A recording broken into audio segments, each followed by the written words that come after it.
Welcome back to the Better Men, Better Ballplayer podcast. I'm your host, Trey Cobb. I want to thank you for joining us on our 133rd episode of the podcast, where we get a chance to talk to Coach Ben Jones of the Apprentice School.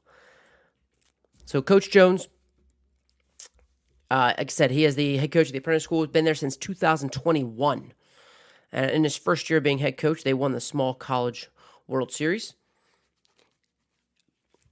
But since he has been with the Builders since 2007, after his playing career was over, stayed on, was offered the job as their pitching coach, and in 2007, his first year as pitching coach, they won the Small College World Series as well. So he's actually been part of 3 total World Series championships in his time at the Apprentice School. In 2007, his first year pitching coach, 2015, as well as in his first one as a head coach in 2022. Like I said, he is the winningest pitcher in the modern era at the apprenticeship school. He talks about they've been, I believe, since 1919, this school. He's also been in the Apprentice School Hall of Fame class of 2020. He is also in the Small College Athletic Association Hall of Fame class of 2018. So a little bit of background on the Apprentice School, we touched base about that.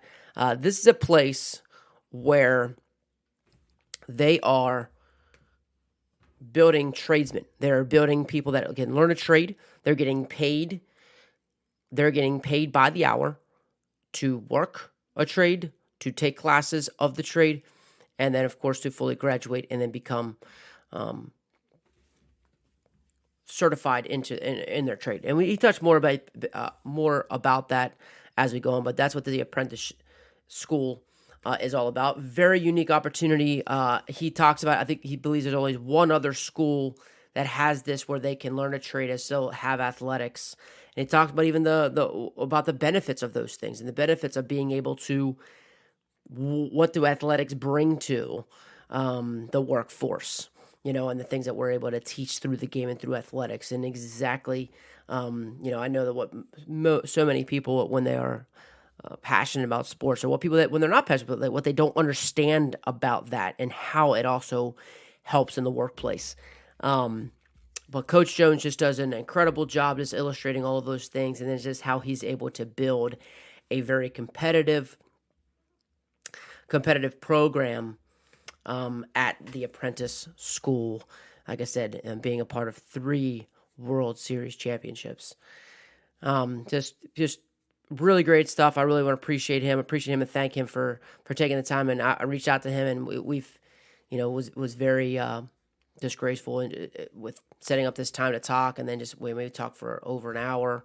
And I can't wait till the next time I talk to him. But also want to give a shout out to, big thanks to our sponsors at Netting Pros.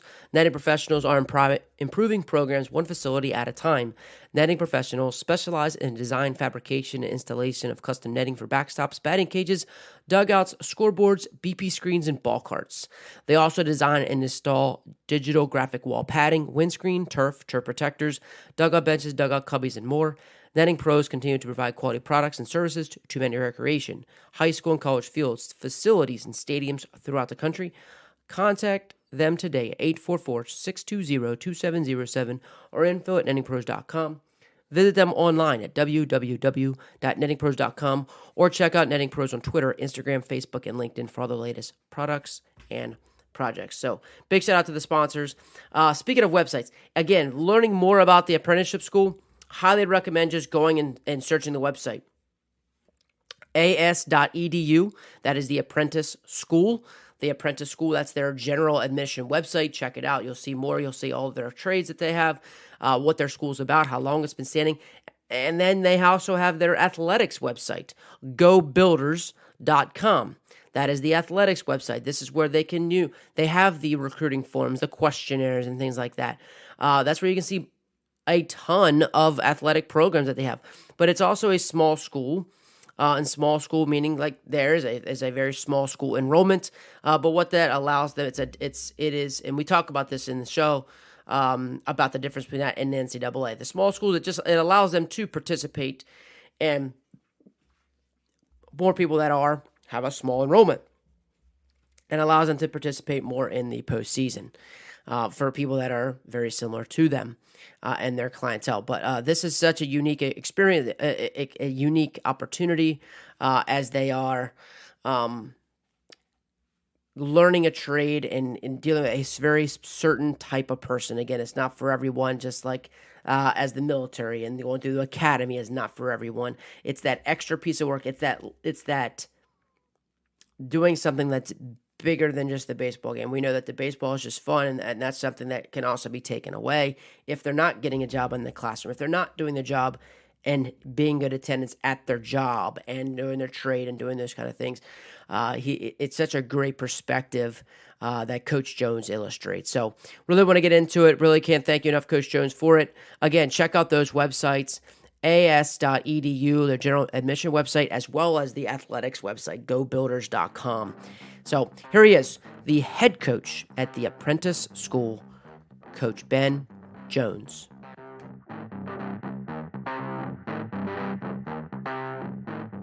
The amazing thing about the Apprentice School is we have 19 trade selections with an additional 8 advanced study. So we've basically got the 19 cover your blue collar workers, and the additional 8 advanced kind of migrating to the white collar, where you're doing kind of the business side of the shipbuilding industry.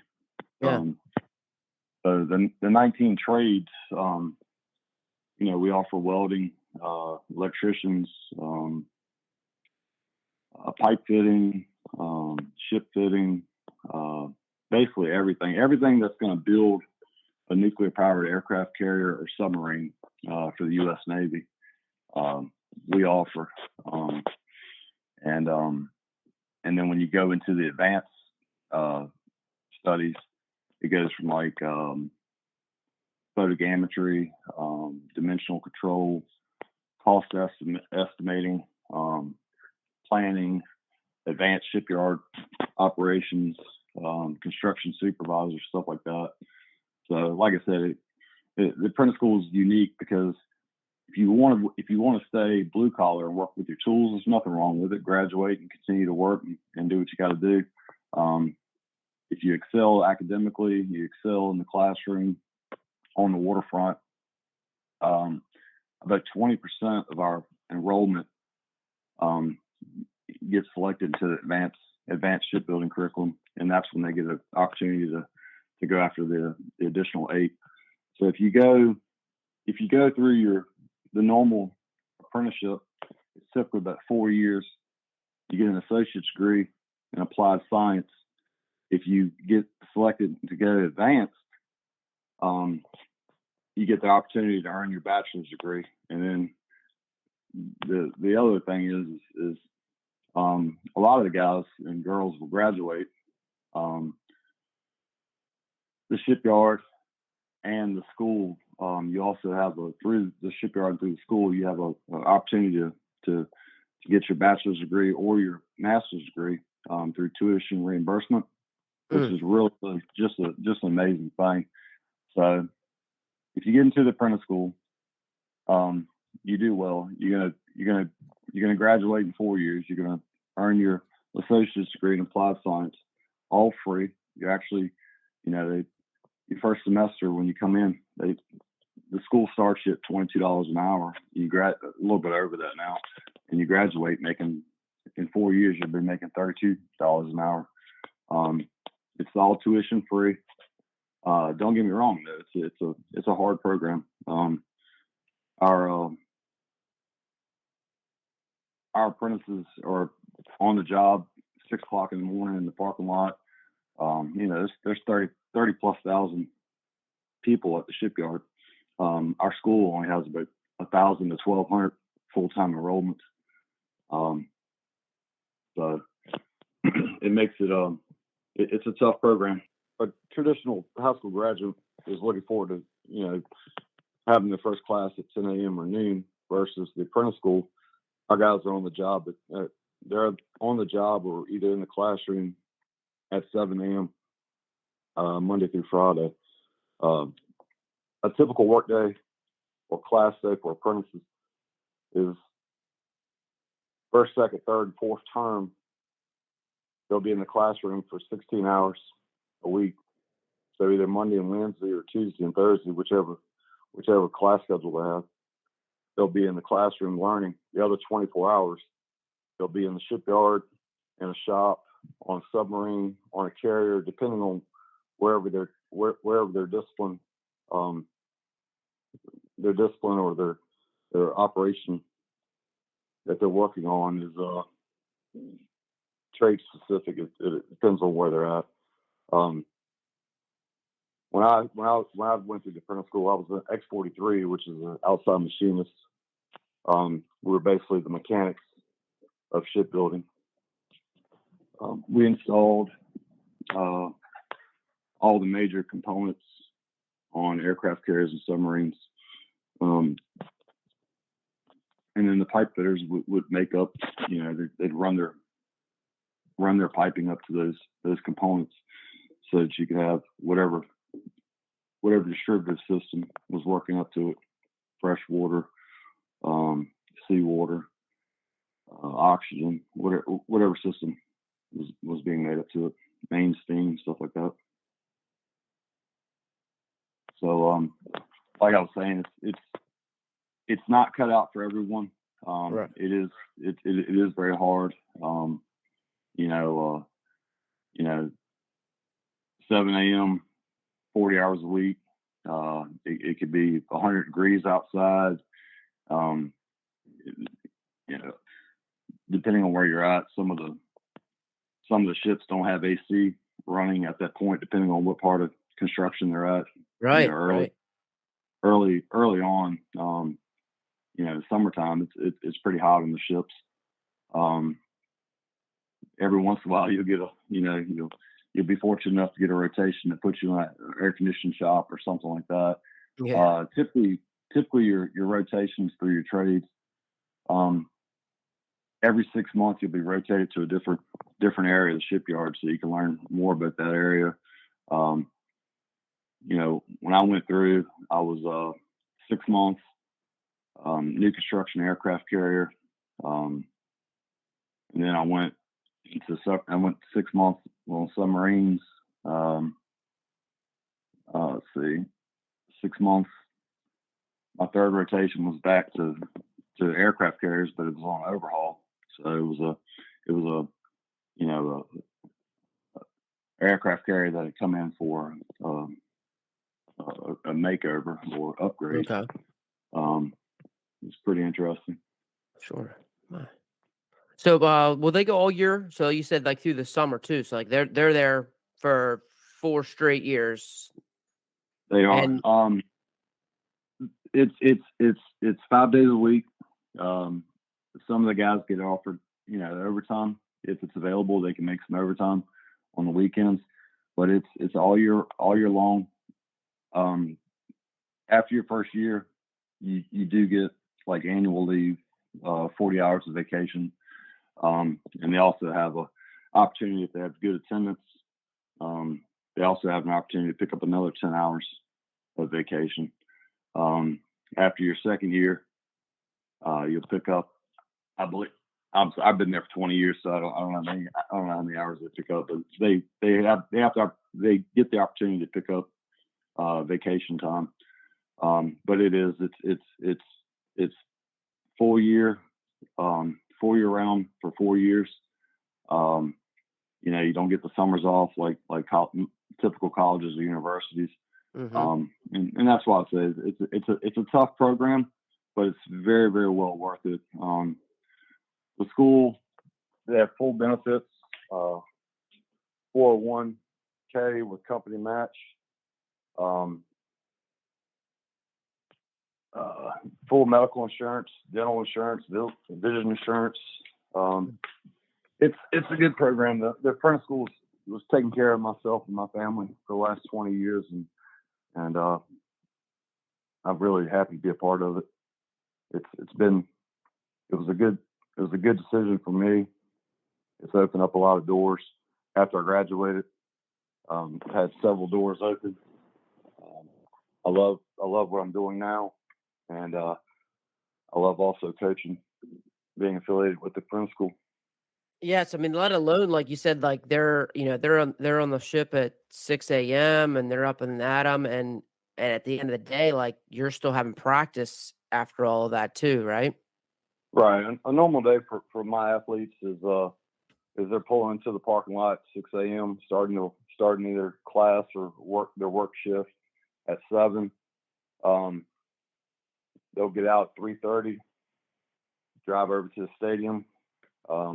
We try to get started by 4:30. We'll practice for a couple hours, sometimes a little bit longer, depending on what part of the season it is. If it's early season, we might go a little longer.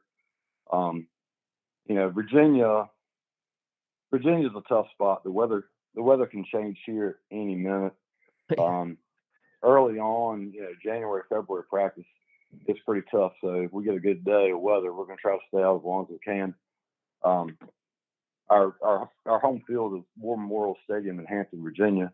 We were fortunate enough to get a full turf infield installed a couple of years ago, and that's really been that's been a huge perk.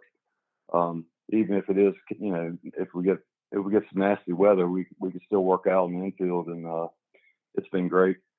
The city of Hampton, the Apprentice School, the Peninsula Pilots, they poured tons of money into that stadium over the last 15 years, and for a stadium that was originally built in the 40s, Johnny Bench, Satchel Paige, those guys all played baseball out there at some point in their career. Wow. And for a stadium that's been there for so long, all the upgrades that they've done just been remarkable. Lighting, sound systems, grandstand, covered grandstand, press box, turf infield, all new sod. It's really just a beautiful stadium. All brick facade going down right and left field. The brand new vertical screen going all around the backstop. Mm-hmm. So we've got 2 years ago they put in a new indoor hitting facility, which is a nice thing. It's heated in the wintertime, and you can open up the garage doors in the summertime, get some breeze going through. Yeah. Really just very nice facility. A lot of stuff's changed since the days when I played there. Rebuilding mounds every couple of days because of all the use that we're getting early in the season versus now having all turf mounds. It's very it's great for us. It really is. And it's nice too. Like you don't have that work. I mean, you guys been working all day, and and now you gotta. At least now you don't have to do as much work when you're done. So it's definitely for sure. I'm sure has made your life easier. Right. So, Coach, like with as much as the trades are important with your school, like, do you still work in the trade and doing those things to kind of to help with, I guess, the guys that are doing it, or are you full-time baseball and just helping these guys manage their lives through the school? No, my full-time job is I'm a manager at the shipyard. I work in the inspection department. We perform all the inspections and do all the testing on. I'm in charge of new construction aircraft carriers and overhaul aircraft carriers. So all the systems get tested and inspected by my guys. That's my full-time job. I was fortunate enough to get hired on after I graduated through the Apprentice School as a pitching coach in 2007, and it's basically it's a second job. It keeps me busy. I work 40 plus hours a week with the shipyard, and then I also during in season, I'm probably another 40 hours on the baseball field with the Apprentice School. Mm-hmm. I'm sure, especially as good as you guys are, and you're trying to play you're playing at a national level, and so yeah, I'm sure it's almost like 2 full-time jobs. Basically, but like I said, I wouldn't have it any other way. when I graduated, Coach K offered me the position to start, working with the pitchers and develop these guys into pitchers and not throwers. And I was very fortunate to get the opportunity to do it. I wanted to pay back the school because the school it treated me good and opened up so many different opportunities for my family and I. And it's just been a wild ride, but like I said, I wouldn't have it any other way. When I started after graduation and I started working with as a coach, Coach Brian Cave, John McConnell, and Buddy Denton were there. Coach Denton retired. I want to say around 2015, 2014. We brought on another assistant, Christopher Scarola. He's done a great job. He brought something that we didn't have any longer. He brought kind of youth. He was young when he started coaching with us. 22 years old versus Coach Cave, Coach McConnell, and myself. We're all we're a little bit older and putting up some numbers in age. And he brought in some the technology with recruiting and all the cell phones and the computers and everything. He opened up our eyes as far as how we could reach out to a further recruiting pool, and he's done just an absolute amazing job with that. Coach McConnell, he'd work with our catchers, he'd work with our infielders and outfielders and hitting. Coach McConnell played professional baseball with Montreal Expos years ago, and Coach Cave would basically manage the team and make sure everybody was doing what they were supposed to do. And it was a great group of guys. Coach Cave retired in 2021. I applied for the job. Was fortunate enough to get the head coaching role, and it's been great. Coach McConnell, Coach Carolla, and myself, we all stayed on board, and we were fortunate enough to have a great first year as me being head coach. We ended up winning the Small College World Series. So that was our third Small College World Series championship. We won it in 2007, my first year as pitching coach with the school. We won it again in 2015, and then we won it my first year as head coach in 2021 or 2022. Just amazing. Yeah, I love Really, even the fact that you guys all stayed on. I mean, I think that it just goes to show one, the value, like what you all must believe in the apprentice school for all three people to continue to remain on staff. And then, just as you just kept rolling. I think that's that consistency of the staff has been, and that's awesome. I think it speaks volumes. we've had a very long tenure with the coaches and the coaching staff. Coach Cave was there for 30 plus, I want to say 40 years actually. I'm starting I started in 2023, so I'm getting ready to. I will be on my 21st year of being affiliated with the school.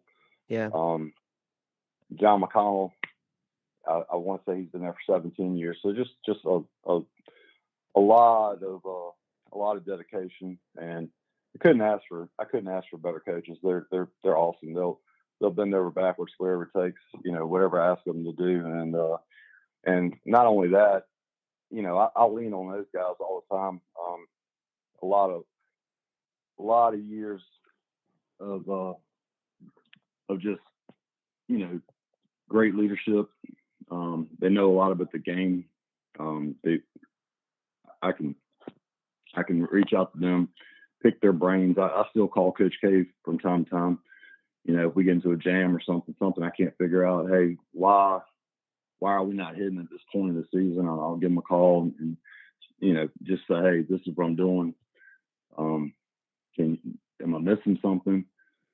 Last year we had a nasty start. We started the season 2-11, and I'm thinking, my first year as head coach, what in the world is going on? It was awful. I knew we had a talented group of players. They were working well together. We looked good in inter squads. We looked great at practice. Everything was clicking. And when we'd go to strap on the jerseys for game time, it seemed like we couldn't come together as a good group of ball players. And I was nervous. I'm not gonna lie, Trey. I was nervous. 2-11 start. Yes, that's tough. We figured it out. We figured it out around I guess mid-March, and everything started working out well. The whole season changed. We got above 500. They really came together the last 3 weeks of the season.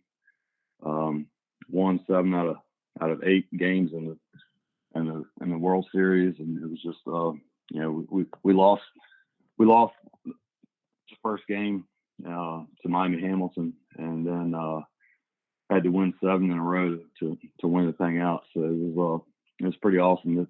Those guys did a great job. This season we were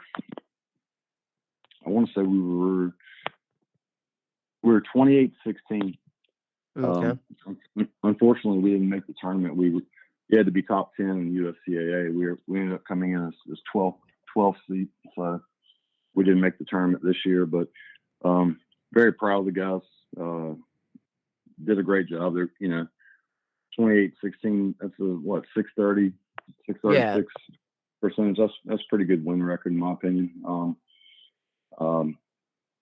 We've got some very solid returners.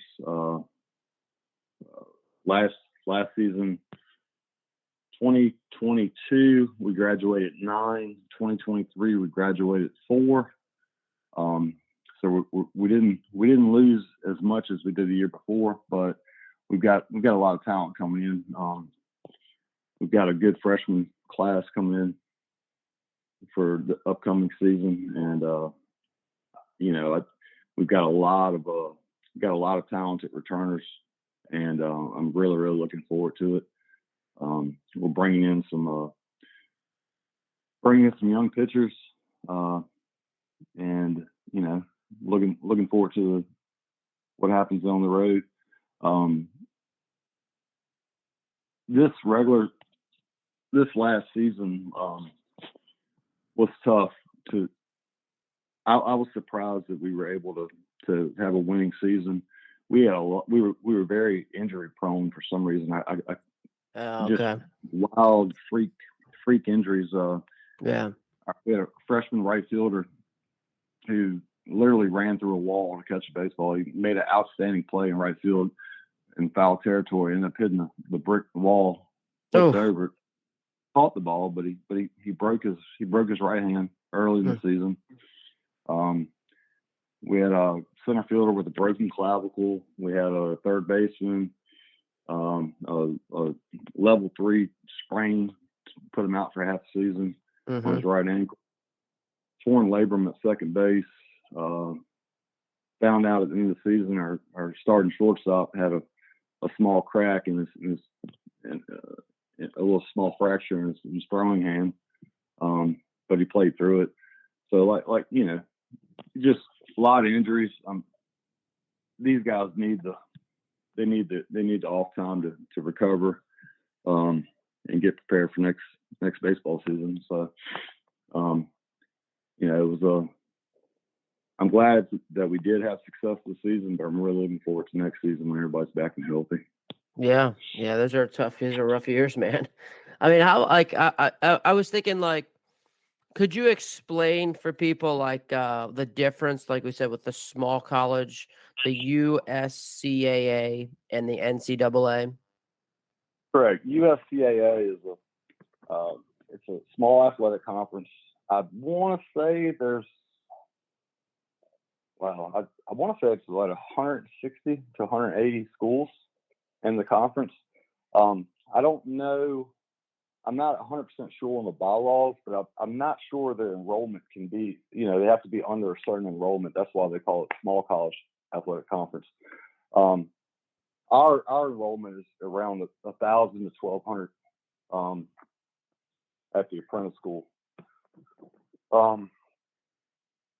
I think the USCAA, I think they have to be under 4,000 full-time Okay. enrollment in order to be a member.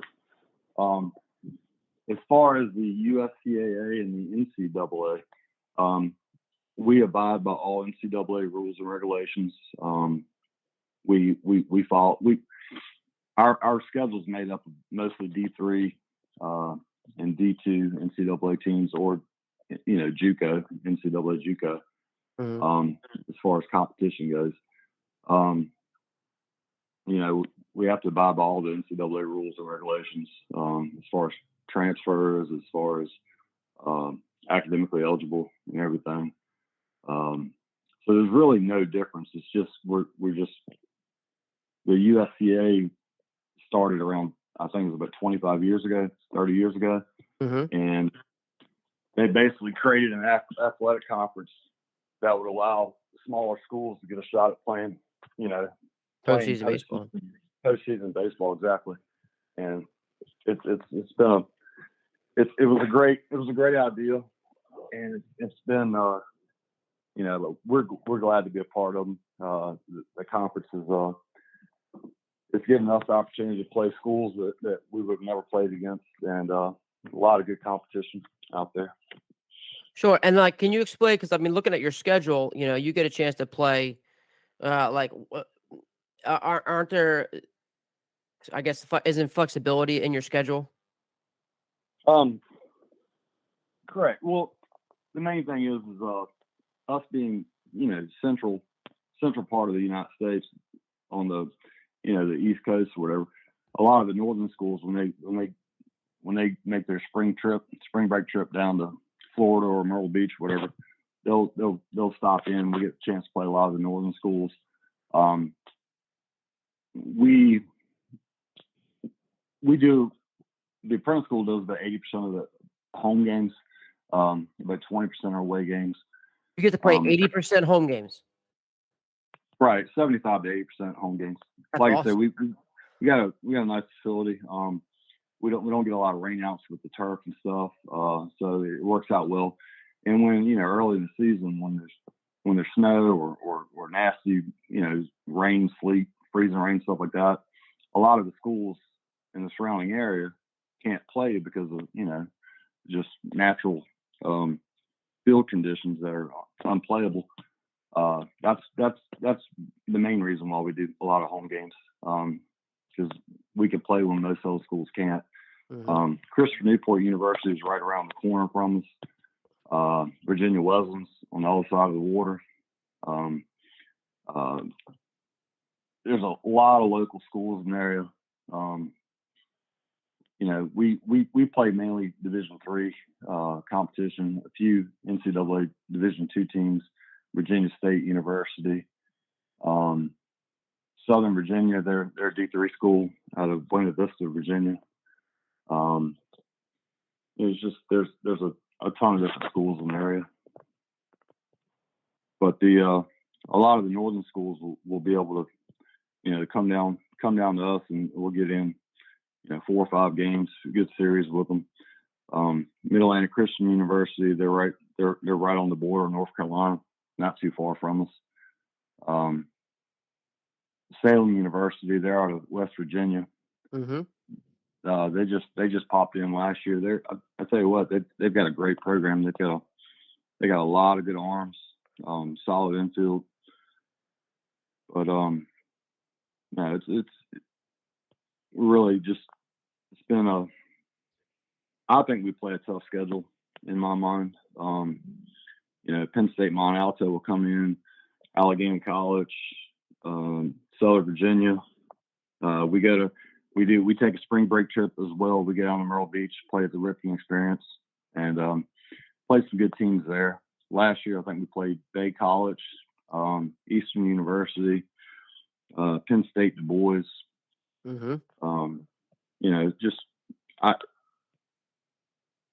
I thought it was very good competition, and it's kind of a wake up call. You try to, typically in Virginia, February, March, it could easily be 70 degrees, or it could be, depending on the weather, it could be 25 degrees.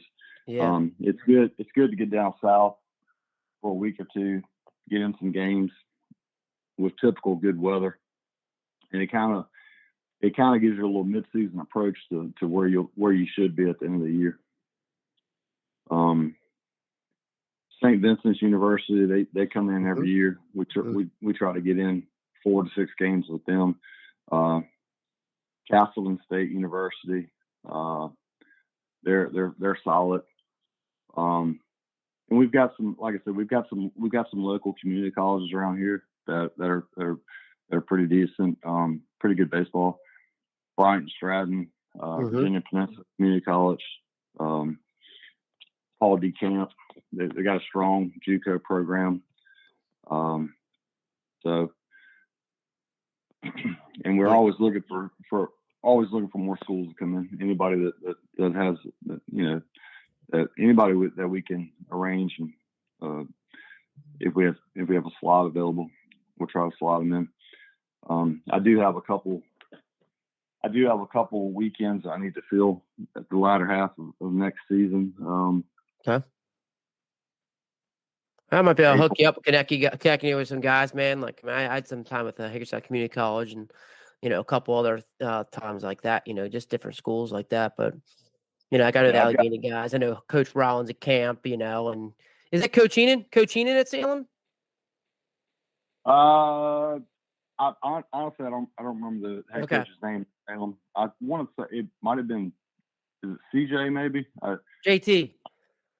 Yeah, that's it. It's JT. I met him this year for the first time. So yeah, he's a good dude, man. Yeah, like I said, they play some good baseball, man. He's a good dude. They do. They were super solid. I was highly impressed with them. Yeah. Big squad, huge squad. They carry he carries a good bit. He does. He carries a bunch of guys. Yeah, he's a good dude. He's a good dude.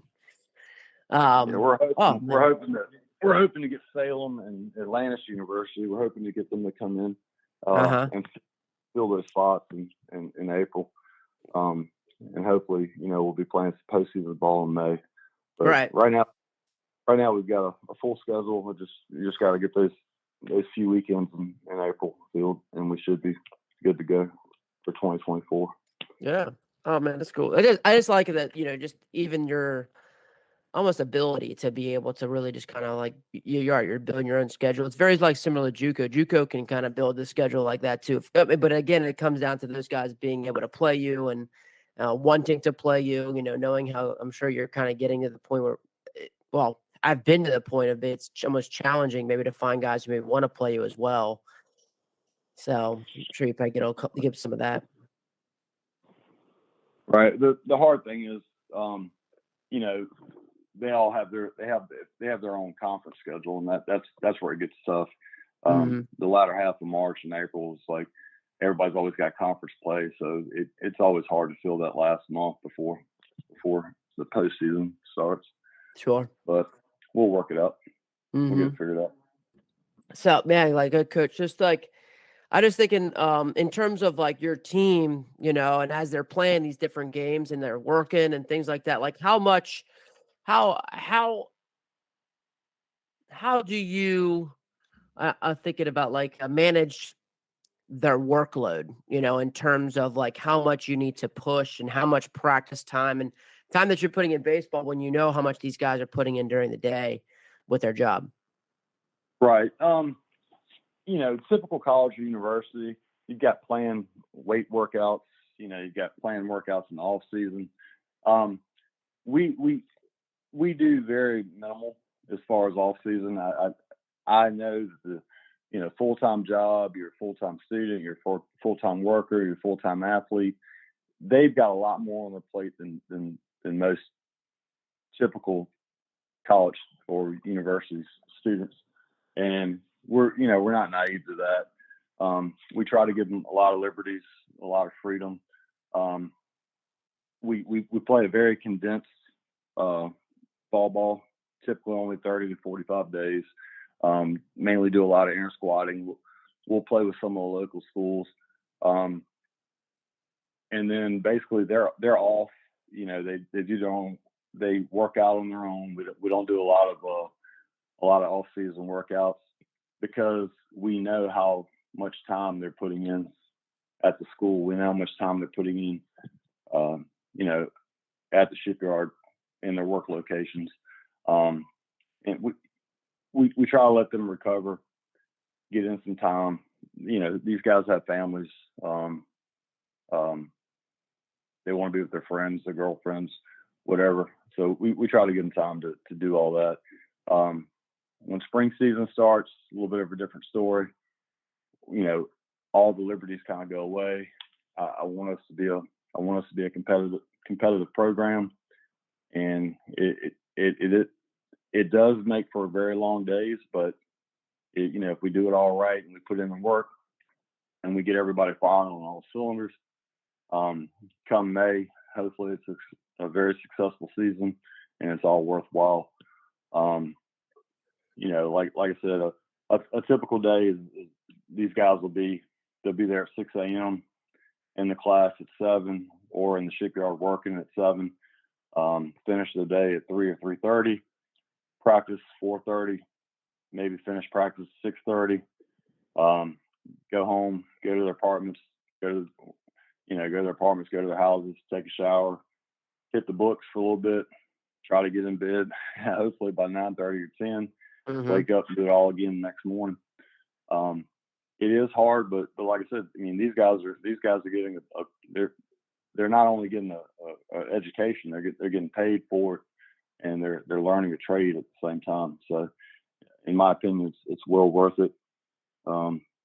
It can be a very successful thing. It can make them very successful down the road if they make the right decisions. And and I think it's very rewarding if they do it right. 4 years goes by quick. As far as athletic ability, eligibility, I always tell the freshman class that I said, you guys, it's going to be tough. It's going to be a long season, but I promise you, when the season starts, you're going to snap your fingers, and we're going to be 25, 30 games into the season, and you're going to wonder where the season went, because 40, 45 games goes by very, very quickly. And before long, your first season's over, and next thing you know, 4 years has gone by, and you're graduating, and you don't get to put the cleats on at the competitive level any longer. So give it all you got while you can. Put forth your best effort. Don't leave anything on the field. Excel every opportunity you get. Try to shine. Take advantage of it. Because before long, it'll all be gone. It'll pass you by. So. Absolutely. How I remember you talk about their families and stuff. Like, do you get a non-traditional student, and not the typical just 18, 19-year-old kid? Will you get typically a non-traditional, maybe an older guy and want to get a trade? Will you get the non-traditional student?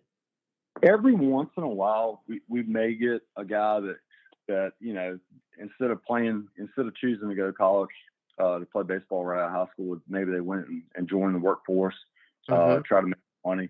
Might have got into some financial bonds early out of high school.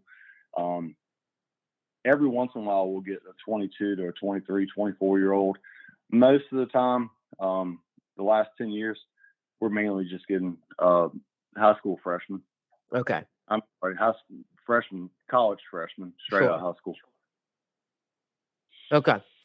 And when you go to recruiting wise, are you recruiting a guy right away that's a trade guy, or are you still looking for a good baseball player? Recruiting wise, we're looking for baseball players. That's the bottom line. I don't recruit for trades. It's trade selections when they apply to the school.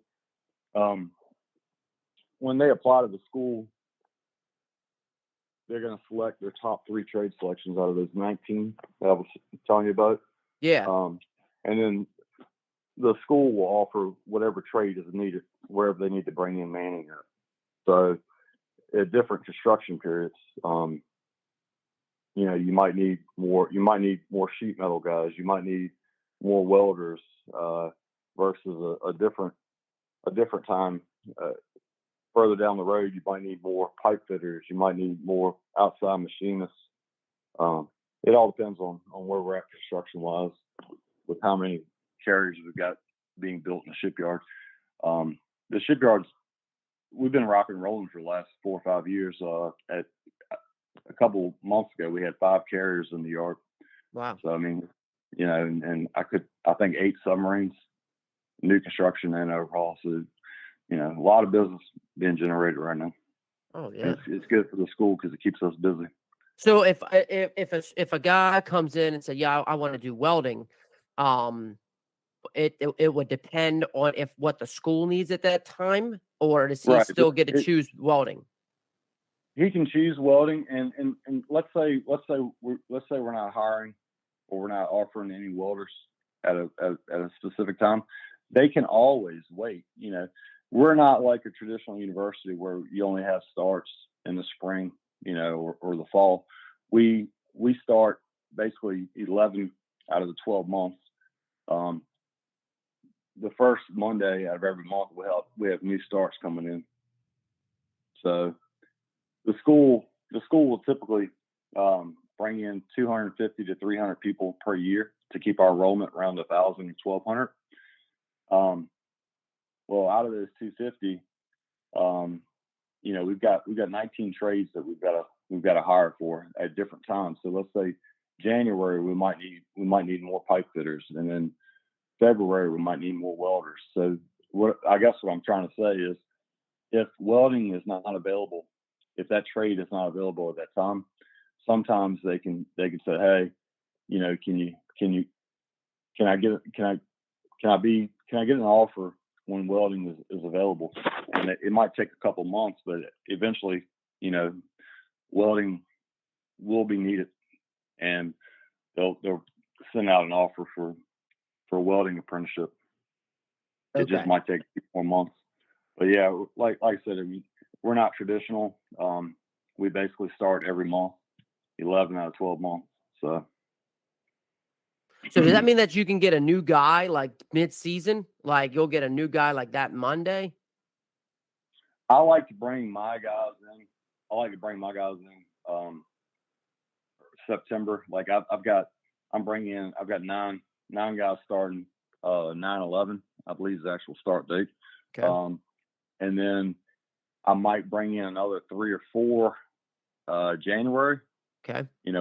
Whatever start date that is. And then I won't bring anybody else in until the next fall, next September. So okay. I don't like to bring guys in. We, like I said. But you technically could, though. You could technically bring a kid in like mid-season, right? Because they're essentially starting a job. I could, but technically they wouldn't be eligible to play because we have the eligibility. Right. Yeah. So that's why I didn't know how the eligibility worked. Because I know it's just like the traditional school. Of course, you bring in beginning of the year, and then you do have some mid-year transfers after that first semester. Right. I think February 20th or something like that is our eligibility guidelines. So okay. if they're not full-time student athletes by then, they're not eligible to play that season. Right. Yep. Yep. Okay. Yeah, that's right. Because you said, you're still following the regular, eligibility guidelines, and also, it's totally get that. Yeah. So the September and January, that for sure. Okay. Okay. Right. Cool. Very cool. So yeah, I mean, when you get a baseball player, you're like, all right, I like this guy. He's going to fit our mold, and then the conversation comes back to like, okay, here's what the apprenticeship's about.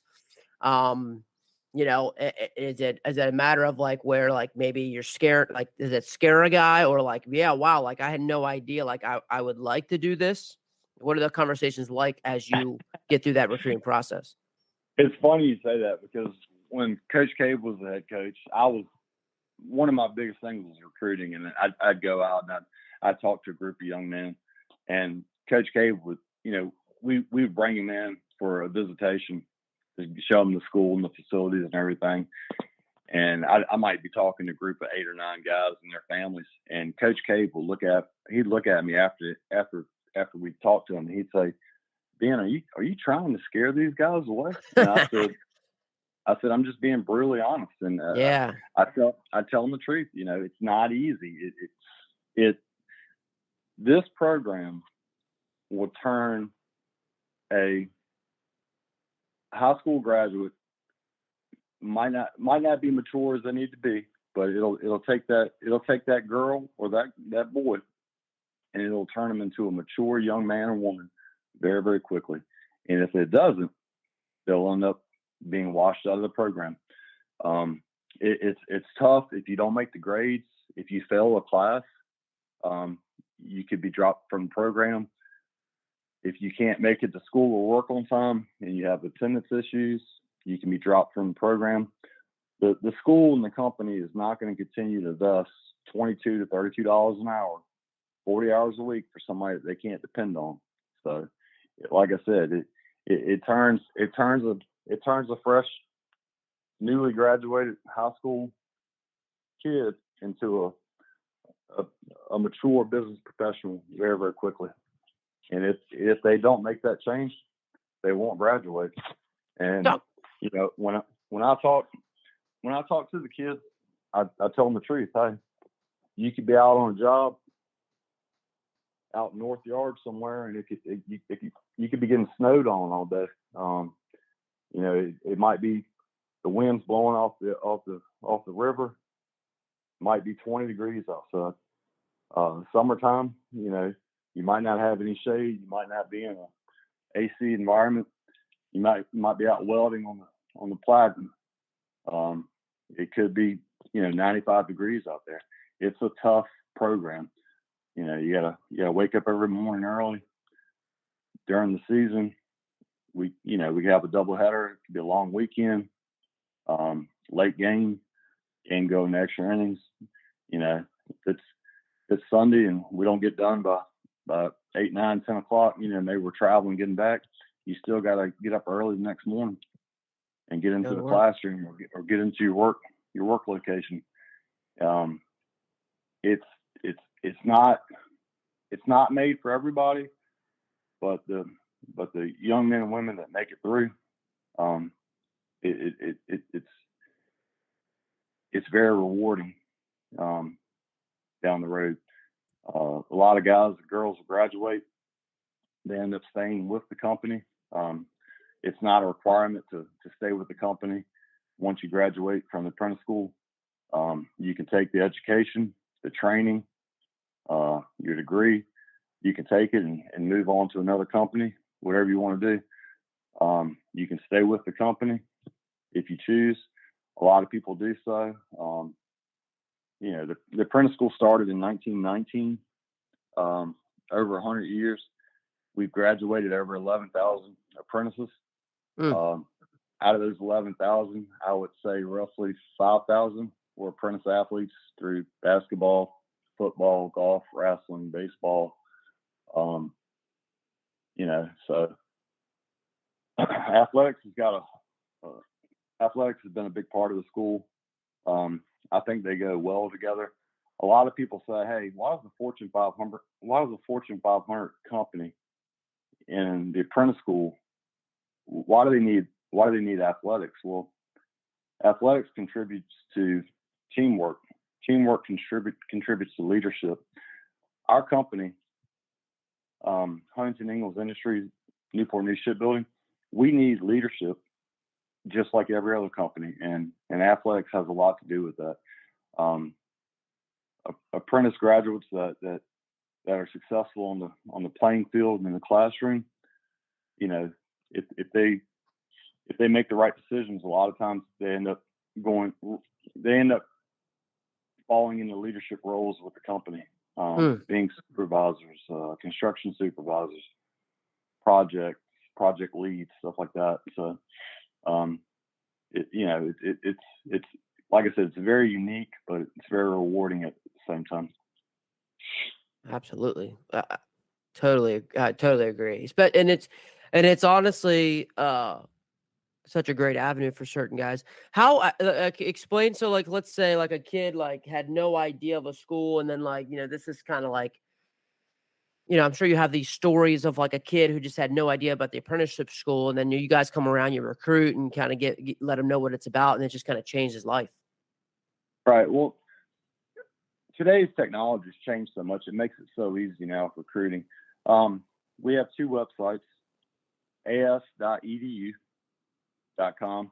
That is the General Admissions Apprentice School website. That has everything about the school, the trade selections, how do you apply, et cetera, et cetera.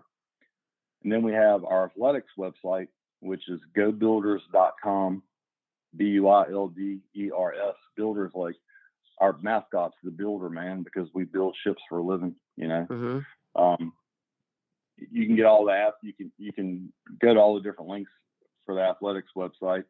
Both very good websites. The school does a good job with them, keeping them updated and working properly. A lot of information. We have recruit cards that they can fill out online. A lot of the coaches will call and say, "Hey, I've got a young man who's very, he doesn't want to go to the traditional college or university path. Kid's a hard worker. He's been working every summer, for his grandfather or his father, something like that." Yep. And those are the guys that are appealing to me because, if you're out busting your butt every summer, back home where I'm from, we go out and work the tobacco fields, and I don't know if you've ever been involved with picking tobacco, but that's a hard job. Yeah. It's like baling hay here in Western Maryland. Exactly, and those kind of kids are the guys that we're looking for, the ones that aren't scared to work, because like I said, at the end of the day, yes, you're getting an education, but you're also working a full time job at the same time. So, if you work summer jobs, if you worked a part-time job or something through high school, typically those are the guys that I feel a little bit more confident about them being successful through the program. We've had a lot of success with the guys that have never had a job before, but for me, comfort wise, I feel a little bit more comfortable knowing, hey, this guy, he did landscaping all summer. He's not afraid to work, Yeah, he's gonna be a good fit. It was just a good fit overall, and he's gonna be okay with the work. Right. Yeah, man. So it's just super cool. Like, this is a great opportunity. Like I said, there's so many things. Is there and are there any other programs out there even like this? There is another trade school. It's up north, and I just drew a complete blank as soon as you asked me the question. But yes, there is another trade school. For a long time, we were the only trade school that offered Division III college athletics. Okay. And I think it's Williamston Trade School, Williamston Trade. I do believe they offer athletics now as well. We're the only trade school that I know that exists where we build nuclear-powered aircraft carriers and submarines. Okay. There are other shipbuilding companies across the country. They do have apprentice programs, but it's not like the apprentice school. They do not offer athletics.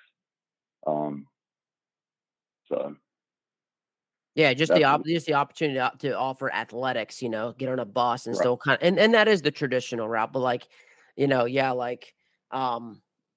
but yeah, you're gonna go to you're learning trade, but you still get that part of school, where just like kids in high school get to go to tech high, but they still get to go play their sports, like that's still important to them. And like you said, then the really big thing is like, yeah, like sports are going to help us teach these teamwork and these leadership skills. My wife's in business, and you can tell the people who know how to work on a team, and we need more of those. I agree. The vocational, the VOTEC high school programs. Yeah. A lot of those they're kind of dying out around the country. I'm hoping that Virginia, in my opinion, has pushed it. They pushed the VOTEC. They're trying to say, hey, Virginia needs VOTEC graduates. They need guys and girls that are going to join the workforce somewhere in Virginia. It might not be with the shipbuilding industry, but somewhere in Virginia. But in my opinion, the last 10 years, a lot of these VOTEC programs are getting cut across the school boards from state to state, and it's kind of a bad thing. I mean, I don't want this country to lose focus on. At the end of the day, you still need people to work hard for a living. Not everybody has to have a degree where they can create video games and do digital stuff like that. So, Sure. We need people to turn wrenches. We need people to weld a bead. Mm-hmm. Work on cars. I mean, just everything. Absolutely. So. Absolutely. And we need to have these opportunities for sure. And that's why I just love this, man, just to let people know, like, just the opportunities that are out there, because you will have a kid. So, like, do you ever have a kid? So, like, and I know that you guys, like you said, your requirements are the same. What admission wise? So typically, let's say a kid who is in the trade, because I'm a teacher and I know these kids who like just want to work with their hands. They want to go to VOTEC, so they don't do very well in school, right? Like they're not because they want to be a tradesman, they want to do that, so they have this perception, right? Of, well, I don't need to do that in school because I want to just be an electrician, or I just want to go in a trade. So like, the requirements, do you find like, is that a challenge for you? Like, is there I guess, say, admission requirement for like GPAs and things like that were guys who like they weren't necessarily like so great in school, so, but now it's hurting them that they can't get into the apprentice school, which would really exactly what they want. Unfortunately, it is very tough to get through to the apprentice school as far as being accepted. With us being such a small commodity as far as only bringing in 250 a year, and let's say 1,000 people apply to the school, you're talking 25% will actually get accepted. Our GPA requirements, they fluctuate a little bit depending on how many people have applied. Last year our team average was like 3.6 GPA. I can say this: SATs are great to take, but it's not an eligibility requirement for the school. Now, I will say we are a high math and science based school, but as far as eligibility requirements, there's a list of classes on the website. You have to have a minimum of 4. I'd like to see 6 to 8 of the classes that you have to have. I could go on and on about the eligibility requirements. It's just the best thing to do is if you're interested in the school, go to the websites, read the eligibility requirements as far as what classes you need. If you meet the minimum 4 classes and you're interested, read about the trade selections, go ahead and apply to the school, and then admissions will reach out to you via email, whichever email you sign up with when you apply. But as far as when I'm out recruiting, the first thing I'm looking for is, hey, were you successful in Algebra 1, Geometry, Algebra 2? Did you take any higher math classes, calculus, trig, stuff like that? Did you make good grades in English, the 11th and 12th grade year? Those are the main things. And if you've got four math classes, if you did well in English, if A or B, that's a really good start in my opinion. And then a lot of times guys won't realize this, but I could promise you, when I'm looking at a transcript, I'm looking at how many days you were late and how many days you were absent, because like I said, attendance is a big thing with the school. Yeah. The company is not going to invest in somebody that can't show for working class on time. So, Yeah, I think that's a big time thing too, coach, is like you said earlier was not only in a traditional school, it's just like, look, you don't make the grades, you're ineligible, da da da. But if you're not coming to work and you're late or you're absent, like you're also going to get dismissed. So like I think that's even like another part of it that's like, kids don't go to class, but that's not the reason they're getting kicked out. They're getting kicked just bottom line, they don't get the grades. But like with you guys, right. it's like your And hey, attendance is also important. exactly. I mean, if you're paying tuition to go to college or university, that's fine. Hey, you miss class, that's on you. You're throwing your money away. On our side of the fence, you know, we're investing in you to be successful in the classroom. We're investing in you to be successful with your trade and learn how to be a master trade person and hopefully be a leader or a supervisor in your trade down the road. We're not going to invest in you if you're late, if you can't show up, if you're taking off every Friday because you're sick or something. I mean, just don't get me wrong, accidents happen, emergencies come up, but you try to minimize the time that you miss from the job or from the classroom. Sure. That's the bottom line. Well, like you said, like the realities of like, oh, you got a doubleheader Sunday, it goes to extra innings, and we have to drive back home. Like that's an absolute reality of the game and of the season, Exactly. And then when you got to get up and go to work, and make sure you're there by 7 a.m. Like that's a challenge. Yeah, it is. It is. Like I said, it's my true freshman's first year is typically it's a wake up call. It's like, hey, but if they're successful and they make it through the first year, I'm 99% saying these guys are going to graduate. In all 3 years they're going to graduate, and that's awesome. Scrolla, McConnell, myself, if we get to sit up in the auditorium and watch these guys graduate 4 years down the road, that's the ultimate goal. That means we did a great job as coaches. They did a great job as young student athletes. They did what we asked them to do. And once they graduate, it's a great thing. That also means we made the right decision to bring them in the recruiting process, and it all worked out well. And unfortunately, does everybody that we bring in graduate? No, because the retention ratio, we might lose 10% out of everybody we bring in. So over 4 years, we might lose 2 or 3 guys in the process. Would I love to see? I'd love to see everybody graduate, but mm-hmm. I wouldn't lie to you, that doesn't happen. The school academics is tough. And if these guys don't take it serious right from the start, they end up getting in a hole by bombing maybe their first test. And you don't want to spend the rest of the semester trying to dig your way out of this hole, trying to get out of this hole. So sure. Unfortunately, every once in a while we'll have a guy that doesn't score well on his first test. Our academics are very strict. We have team academic probation policies that, hey, if you're not making the grades, I'm not going to keep you out of practice. So you're not going to be part of the team. Once they've rebounded academically and their average is well above a 77 or 80, we'll bring them back out to practice and let them start taking place with the team, practicing and working out. It's not just being successful on the baseball field. You need to, if you're not successful in the classroom, if you're not doing what the company needs, then we're not going to reward you.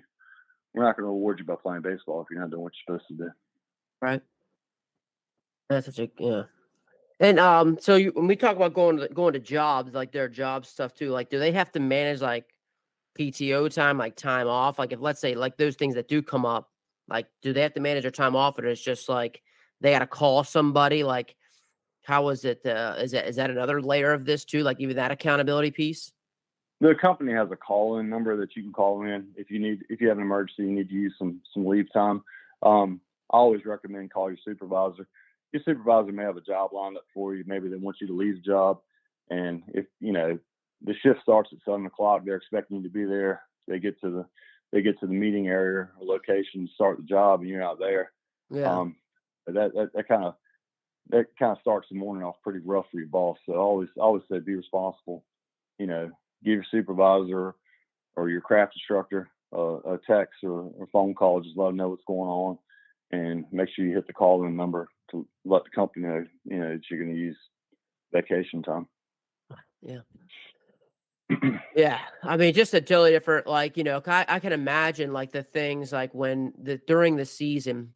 So like, I guess you'd be better at answering this is like, how do you use this perspective, like this real life perspective that these kids are in to get you along, like you said, when you had the rough 2-11 start, or like when they get tough in the game, like how do you relate this kind of perspective and mindset these guys have as they're waking up every day and doing this in terms of how they're playing the game? Well, like I said, our freshmen. The first year is tough. Once they get through the first year, I feel much more confident they'll get through the program. Um, a kid coming straight out of high school, I mean, it's going to seem like an overwhelming, first of all, academic course load. Second of all, full-time job. Third of all, collegiate practices, collegiate game schedule. These guys used to playing 16, 17, 18 games in high school versus we could be up to 45, 46 games in a season, sometimes more postseason. It's overwhelming at times. A lot of times the kids will come in, they'll want to talk to myself or the coaching staff, and we'll just sit down with them and say, hey, what's on your mind? And they will. A lot of times they'll be honest and just say, hey, it's a little overwhelming. I feel like I'm struggling here. I feel like I'm not giving you my best at practice because I'm working my butt off at work, and it's hot out, and, or they'll say, sometimes you might hear, hey coach, we're practicing every day. I'm not, I'm struggling in my mathematics class. I don't want to make a bad grade. I don't want to get kicked out of the program. We have extra help available. We have tutors available. We're going to try our best to make that young man successful, because like I said, the ultimate goal is to see him graduate in 4 years. Mm-hmm. And, I don't want to see him washed out of the program. If it's an academic issue, if they're struggling, we may tell them, say, hey, instead of practicing the next couple of days, why don't you go in extra help? Spend a couple hours with the tutor, with the instructor. Try to get back on track where you need to be at. You don't want to do it a lot. You hope it doesn't happen a lot, because ultimately you're taking away from baseball. You're taking, you could be taking a possible starter out of the equation. That's going to miss some practice time, maybe even miss game time. But we're willing as coaches to sacrifice that so that they're successful in graduating the program. That's awesome. It does happen from time to time. Typically, if you recognize they're struggling early in their coursework, you can jump on it early enough, give them the time that they need during practice time, so that they don't miss that many games or get into an academic bind to where they're on academic probation. Mm-hmm. So it's all about the player and coach being honest to each other. If a player's struggling, hey, they come and talk, let us know what's going on.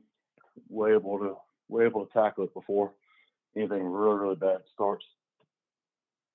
So does your job allow you to have maybe those like to get to the office a little sooner so the kids can be there, or is that mostly just like after practice, or just kind of the time where you can kind of fit it in?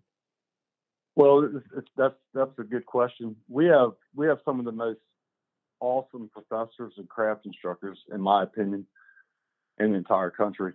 There's about three or four different professors that literally will come in an hour before class starts. So they might be in their office at 6 a.m. And if the students will reach out to them and say, hey, Dr. Blah, blah, blah, can I meet up with you at, try to get some extra help, try to work, explain to me what I'm doing wrong in this class. Can I meet with you from 6 till 7 o'clock? It's amazing. They do it, and they do it every day. We just 365 days a year. They feel the same way that the coaches do. They want that young man or woman to be successful, and they want to see him graduate. When a kid washes out due to academic failure, it doesn't look good. It means that a coach or a professor failed somewhere down the line. Now, every once in a while, you might just have a kid give up. That happens. Mm-hmm. But we try to minimize that by giving them as much attention and support as we can. I really appreciate the time, man. Like, it's just been super informative, and I love, not only just learning new things, but also I think for me, like, just trying to help kids navigate like the next step of their lives, and being able to, we all want to be able to have just have the options, and being able to know all the different types of things, because like I said, my area, there's a lot of areas of people just in general who are like I do. They want to turn around. They're just tradesmen. They're blue collar guys that aren't afraid to work, but like they don't want to do the traditional. Like they don't like the traditional sense of school. So I just really appreciate it, man. I really appreciate just giving some good time and some great advice. And I like too, like, and I think it's very similar why people are successful. And it's no. I don't think it's honestly. I mean, I think you're a great baseball guy. You've been successful at apprenticeship, but at the same time, like you guys also have something bigger in mind for the kids. Like it's not just about like winning baseball games and like, oh, like we're gonna win the World Series. Like, yeah, that's all happening, but like you guys have something bigger in mind that is still allowing us to be really successful in the things that we do in the baseball field. And which the result is we play at a high level. Like it's just, I think that's just so. It's a great lesson for us all to learn. Like with it, we absolutely have to have. I feel to perform at like the level you said you want a competitive baseball program, but to do it in terms of like having something bigger. And like you said, the ultimate goal is really just that they're graduating, they get through the program, they're successful, and then like you could even hear like just the crazy thing you just said was like, it's not crazy. It was awesome. It was just, you took the ownership of it. If a guy doesn't get through the program, like we failed him, like you're that much just about the kid and helping the kid move on. Like coach, like this has been so awesome, man. I really, really appreciate it. Not a problem. We try our best to make sure they've got their priorities straight. Us being a unique commodity, we're a company first, a school second, and a sports program third. And if they ever get those priorities mixed up, it's going to be hard for them to be successful. If they keep the priorities straight, they should flow through it. I'm not going to say piece of cake, but they should flow through it. And not have many hiccups along the way. So, like I said, I mean, if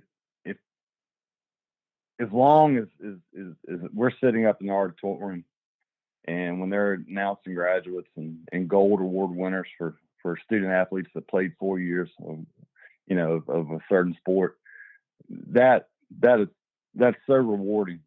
So rewarding to see. A couple of years ago, we're sitting there and we had nine graduates and 9 guys that played 4 years of collegiate baseball. And that's pretty awesome because I'm looking at a few of them going, I'll look over to Coach Mack and be like, I really didn't think he was going to graduate, but it's shocking.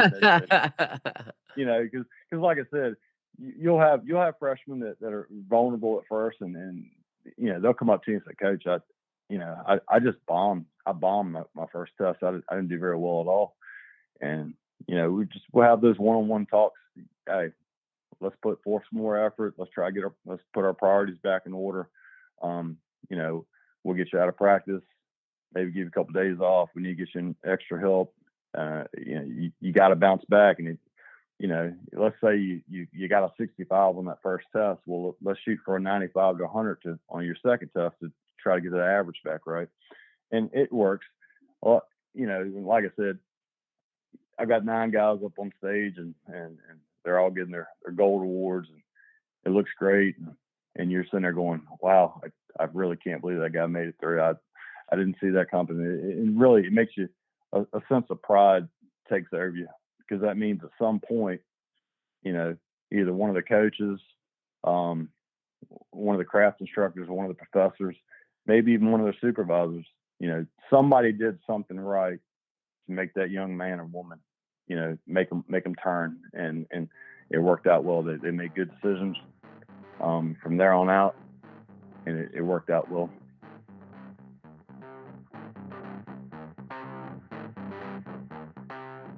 Coach Ben Jones just crushing it, just giving some great information. Again, I can't wait. And just for me, all this time I am going through there and thinking of, man, this kid would have went there. This might have been great for this kid. But at the end of the day, too, like, it's pretty hard to get in there. You still, even though you might want to do a trade and they're setting you up for the job, and it's not going to cost, you're going to make money out of it. You're going to make money out of that 4 years. It still takes, you got to get done in the classroom. You still got to have the good grades. You got to be pretty good math and science in your math and science class. You're still taking pretty good. These aren't just times where you're just going to slack off. Like, there still is definitely some pretty tough admission requirements, to be able to get in here. But the payoffs, like Coach Jones said, is very rewarding, and they're able to, really, give them a unique experience, play high-level baseball. You're going to win 75% of your games. You look back at Coach Jones' record, what these guys are doing. These guys are winning 60 to 70% of their time, and they're playing a great schedule with the good JUCOs around, to Division III schools that are really good around, as well as the Division II schools. So you're playing a top-notch schedule. You're getting the college schedule with close to nearly 50 games. But beyond, you're learning some valuable lessons through the way. And like you said, one of the big things that I've got highlighted, bolded, was we're going to take this young man and young lady out of this apprentice school, and they're going to be mature. They're going to go through this process and will be a better young person after this process. It is a maturing process. It'll help them through that, which is just tremendous. It's what you're looking for. When you're looking for a school, or looking for what's the next chapter going to be, I certainly, hopefully, we're going to become better, and it's going to set me up for life after it all. Because again, then what are we really doing? And so, just a great thing. And I want to just thank again Coach Jones and for his willingness to share and give us some time. And I appreciate you guys for hanging on with us. If they enjoyed it as much as I did. So until next time, keep getting better.